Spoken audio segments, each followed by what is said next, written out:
ETF index mutual funds నేర్చుకుని stock మార్కెట్లో రాణించాలనుకుంటున్నారా? వెంటనే ఈ నెంబర్కి కాల్ చేయండి. హాయ్ హలో నమస్తే welcome back to Suman TV. ప్రస్తుతం మనతో పాటు ఉన్నారు ఎడ్యున్ and career guidance director Venugopal గారు. సార్తో మాట్లాడదాం. నమస్తే సార్. నమస్తే మేడం. సార్, మరి డొనాల్డ్ ట్రంప్ విన్ అయ్యారు. మరి ఇక్కడి నుంచి మన ఇండియన్ స్టూడెంట్స్ అక్కడికి వెళ్ళిన వాళ్ళు డిగ్రీ బీటెక్ చేసిన వాళ్ళందరికీ కూడా గ్రీన్ కార్డ్ ఇచ్చేస్తానని చెప్పి అనౌన్స్ అయితే చేశారు కదా, అది కరెక్టే? సాధ్యం అవుతుంది అంటారు అసలు గ్రీన్ కార్డ్ ఇవ్వడం అనేది? అయితే మేడం, యాక్చువల్గా ట్రంప్ తన యొక్క క్యాంపెయిన్ చేసేటప్పుడు ఇదైతే ఒక బిగ్ బూస్టింగ్ అనౌన్స్మెంట్ లాగా ఈ మాట అయితే చెప్పాడు. ఏమని చెప్పారంటే, ఎవరైతే ప్రపంచ దేశాల నుంచి విద్యను అభ్యసించడం కోసం అమెరికాకు వచ్చి అక్కడ గ్రాడ్యుయేషన్ లేకపోతే పీజీ ఎంఎస్ చదవడానికి ఎవరైతే వచ్చి అక్కడ చదువుకుంటారో వాళ్ళకి చదువు అయిపోయిన వెంటనే నేను గ్రీన్ కార్డు ఇస్తాను.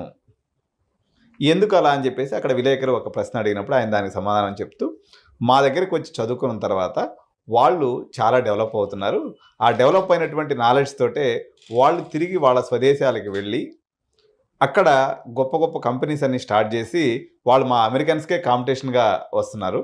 అదేదో వాళ్ళు ఇక్కడే గ్రీన్ కార్డ్ ఇచ్చేసేస్తే ఆ మేధాశక్తి మొత్తం కూడా నా దేశానికి అంటే అమెరికా దేశానికి ఉపయోగపడుతుంది అనే భావనతో నేను ఈ నిర్ణయం తీసుకున్నాను. ఎప్పుడైతే నేను ఆఫీస్ అజ్యూమ్ చేస్తానో దీని మీద సత్వరమైనటువంటి నిర్ణయాన్ని తీసుకుంటాను.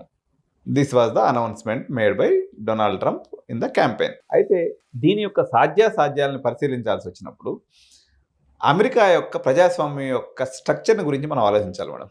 ఇప్పుడు అక్కడ అధ్యక్షుడు ఎవరైతే ప్రెసిడెంట్ ఉంటారో ఈ ప్రెసిడెంట్ యొక్క నిర్ణయము ఒక్కటే ఏకంగా చెల్లుబాటు అయిపోయి అది చట్టంగా మారిపోదు.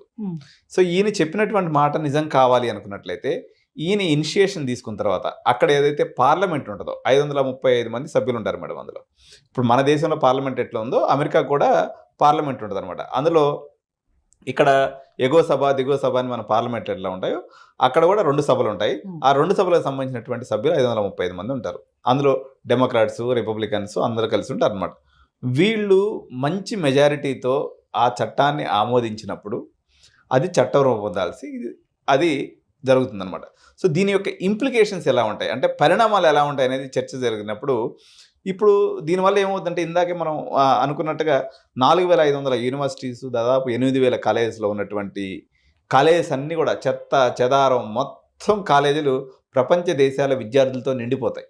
ఇప్పటికే అమెరికా యొక్క ఆర్థిక వ్యవస్థ ఏదైతే ఉందో అది కొంత తిరోగమన దిశలో యుద్ధాల వల్ల అనుకోండి, లేకపోతే బైడెన్ అడ్మినిస్ట్రేషన్ సరిగా చేయనందువల్ల చాలా కొన్ని లక్షల కోట్ల డాలర్స్ వీళ్ళు డెట్ అంటే అప్పుతో కూడుకున్నటువంటి ఆర్థిక వ్యవస్థను నడుపుతూ ఉన్నారు.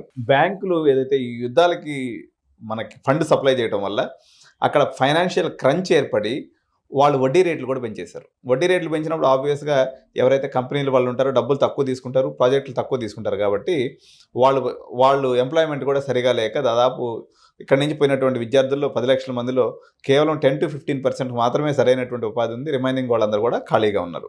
వీళ్ళందరికీ కూడా ఎప్పుడైతే మేము గ్రీన్ కార్డ్స్ ఇస్తామంటారో వీళ్ళందరూ అక్కడికి వెళ్ళిపోతారు. వెళ్ళిపోయినందువల్ల చెత్త చెదారం పనికి చెత్త కోర్సు ఆ కోర్సు అని లేకుండా మొత్తం నిండుకుండలాగా తయారవుతుంది. తద్వారా వీళ్ళు బయటకు చేంజ్ చేస్తారు. ఎప్పుడైతే స్కిల్ ఉన్నటువంటి పర్సన్ పోతేనే ఇప్పుడు అమెరికా ఈజ్ గ్రేట్. అమెరికా పెద్దన్న పాత్ర పోషిస్తుంది ప్రపంచంలో. ఎందుకని పోషించగలుగుతుంది?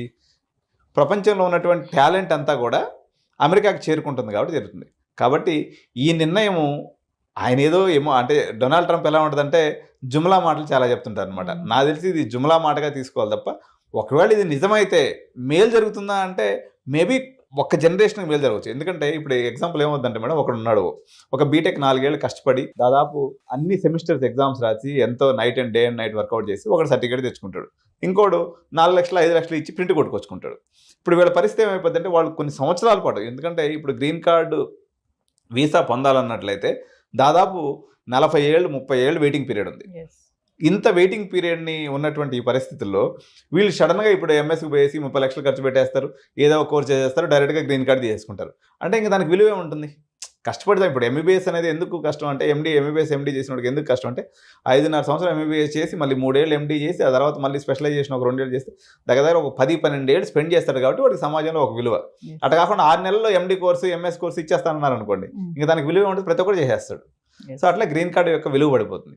ఈవెన్ ఇప్పుడున్నటువంటి పరిస్థితుల్లో కూడా అమెరికాలో ఇప్పుడు మన గ్రీన్ కార్డ్ హోల్డర్స్ కానీ తీసుకున్నప్పుడు అంటే ఇష్యూ జరుగుతుంది తీసుకున్నప్పుడు ఫస్ట్ ప్లేస్లో మెక్సికో ఉంది మేడం. దాదాపు 1,37,000 గ్రీన్ కార్డ్స్ అనేది వాళ్ళకి ఇష్యూ అవుతుంది. సెకండ్ ప్లేస్లో 1,27,000 మందితో భారత్ సెకండ్ ప్లేస్లో ఇప్పుడు కూడా ఉంది. సో ఇది కార్యరూపం దాల్చడం ఏదైతే ఉందో అత్యంత సంక్లిష్టమైనటువంటి ప్రక్రియ. అమెరికాలో ఉన్నటువంటి ఈవెన్ భారతీయులు, అక్కడ ఉన్నటువంటి green card holders, senate members, లేకపోతే కాంగ్రెస్ మెంబర్స్ ఎవరైతే ఉన్నారో వీళ్ళందరూ కూడా వ్యతిరేకించేటువంటి అవకాశం ఉంది. ఇది జరగడం వల్ల టెంపరీగా భారతీయులకు మేలు జరుగుతుంది. కానీ ఇప్పుడు మనం ఒక రకంగా చెప్పాలంటే కంపారిటివ్గా ఇతర దేశాల వాళ్ళతో పోల్చుకున్నప్పుడు కొంత డిసిప్లైన్గానే ఉంటాం. అమెరికాకు పోయినటువంటి మన భారతీయులందరూ కూడా ఇల్లీగల్ ఇమిగ్రెంట్స్ ఎక్కువ మంది పోరు. కానీ ఈ షార్ట్ కట్ మెథడ్స్ ఉపయోగించి అడ్డదారుల్లో వచ్చి అమెరికాకు వచ్చి సెటిల్ అయ్యి గ్రీన్ కార్డుల కోసం ప్రయత్నించేవాళ్ళు చాలామంది తయారవుతారు అనమాట. అడ్డదారుల్లో పోయేవాడు వాళ్ళతో మన కాంపిటీషన్ తట్టుకోలేక ఇక్కడ ఆల్రెడీ నిరుద్యోగం ఉందని అడిగిపోతే అక్కడ పరిస్థితి కూడా అట్టే తయారయ్యేటువంటి అవకాశం ఉంటుంది తప్ప ఇదైతే అంటే ఆయన ఏదో ఒక కండిషన్స్ పెడతాడు. నాకు తెలిసి నేనేమనుకుంటున్నానంటే ఐవీ లీగ్ కాలేజెస్ అనేవి ఉంటాయి మేడం. ఐవీ లీగ్ అంటారు అనమాట. ఐవీ లీగ్ కాలేజెస్ అంటే ఇప్పుడు హార్వర్డ్ ఇట్లా ఏదైతే మన పెద్ద పెద్ద టాప్ అంటే క్యూఎస్ ర్యాంకింగ్ అనే ఒకటి ఉంటుంది అనమాట. ఈ క్యూఎస్ ర్యాంకింగ్లో టాప్ 100లో ఉన్నటువంటి యూనివర్సిటీస్ ఎవరైతే అవుతారో వాళ్ళ వరకు ఇష్యూ చేయొచ్చు అని అనుకుంటున్నాను తప్ప అడ్డమైనటువంటి ప్రతి కాలేజీలో చదివినటువంటి విద్యార్థికి అయితే గ్రీన్ కార్డ్ ఇచ్చేటువంటి అవకాశం లేదని చెప్పాలి మేడం. అంటే సార్ వీసా డిలే అవ్వడము, హయ్యర్ రిజెక్షన్స్ కూడా ఉంటాయంటారా?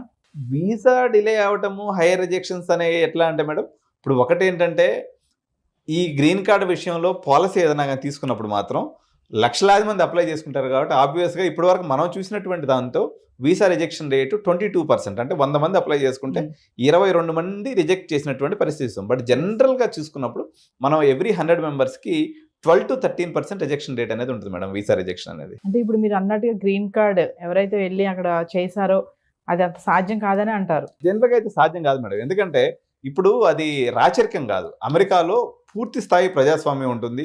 దాదాపు 53 రాష్ట్రాల సమాహారం అది. అక్కడ ఉన్నటువంటి వాళ్ళందరూ కూడా ప్రతినిధుల సభ, ఎగువ సభ, దిగు సభ, సెనేటర్స్, కాంగ్రెస్ మెన్ వీళ్ళందరూ కలిసి 535 మంది ఓట్లేసి దాన్ని చట్టరూపం చేస్తే తప్ప అధ్యక్షుడు మాట ఏకరూపేణ నేను భాష చెప్పినట్టు నేను ఒకసారి చెప్తే 100 సార్లు చెప్పినట్టు అని చెప్పే కానీ ట్రంప్ అంటే మాత్రం అలాంటి మాటని అమెరికా ఆమోదించదు, అది చట్టరూపం దాల్చదు. Thank you thank you madam.